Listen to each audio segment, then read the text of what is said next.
this second tutorial on calculating the pivot index of the array. What is the pivot index? When we talk about list of numbers, so pivot index would be position where the numbers on the left hand side equal to the number on the right hand side when we sum the numbers. For example, this is the list of numbers. Now when we take 1 and sum all of the other numbers, they are not equal. So we are going to move forward. We're going to check here on the left hand side it's only 1, on the right hand side there are so many, the sum of numbers is much higher than the 1. Then we go here and check, this is 8, this is like 17. When we go here, this is like 11, this is 11. So the pivot index is 0, 1, 2, 3. This is the third pivot index of a number. So whenever we talk about calculating the pivot index of any array or a list, we just find the position or the index where the sum of the left hand side values are equal to the sum of the right hand side values.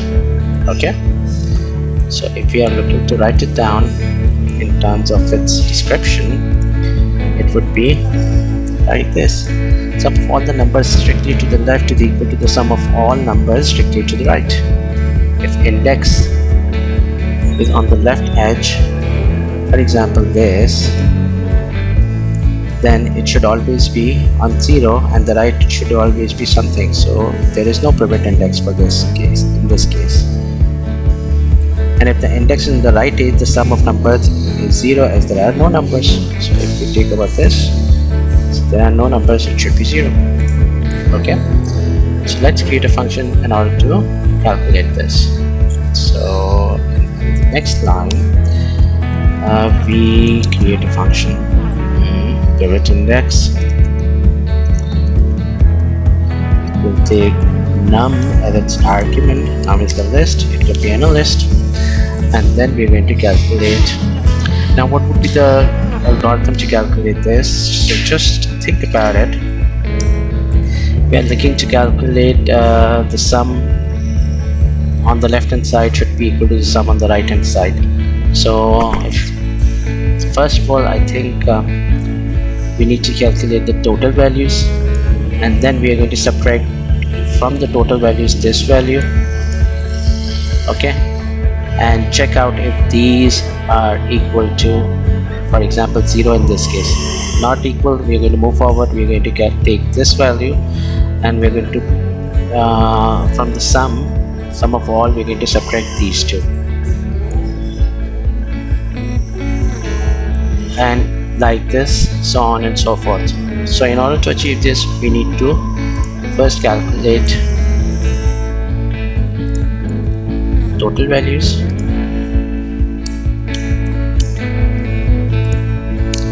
then we are going to calculate left sum that will be 0 at the 0th index. Okay, and then we are going to iterate moving forward. Then we are going to calculate right sum that will be total minus left sum minus current index value. We call this x.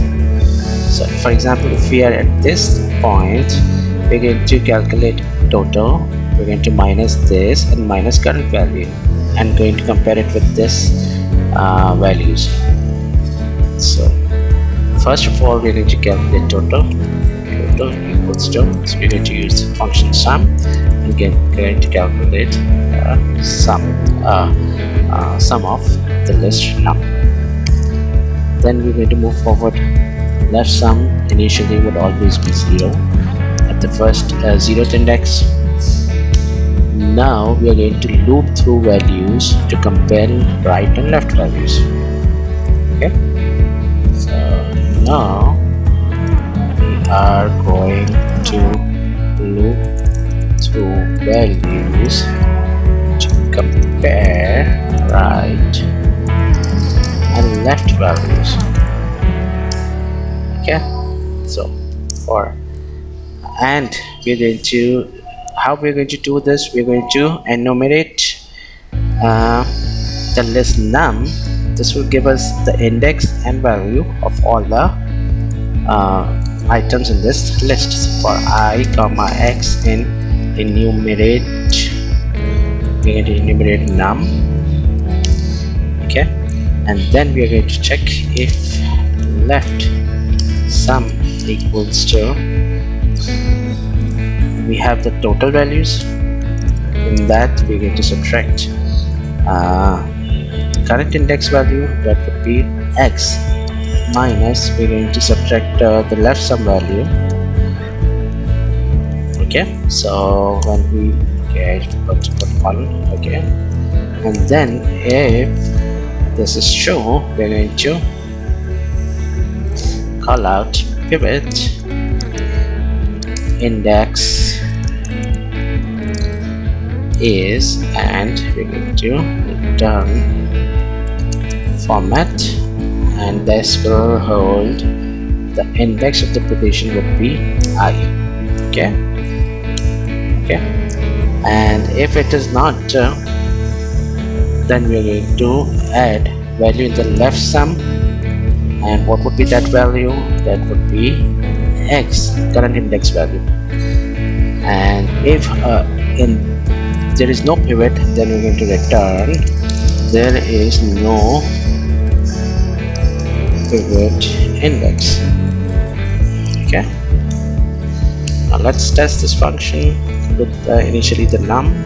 So I just write down, okay, and the pivot index is 3. Okay, now let's create another list, num2 and num3. Okay, I'm changing the values. I make it as 5, make this 4, make this 5, take this 9. Okay, and I'm going to test it. There is no pivot index in num2.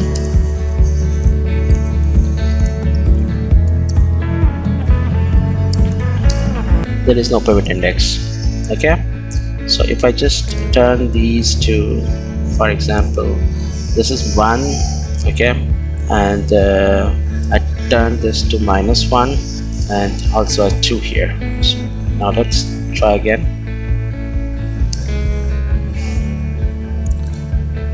There is no pivot index because at this point, okay, now if I just subtract this, now it is going to give pivot index is 1. So this is the pivot index. Values on the left hand side equal to the value on the right hand side. May you have any queries, feel free to get in touch. I hope you enjoyed. Thank you.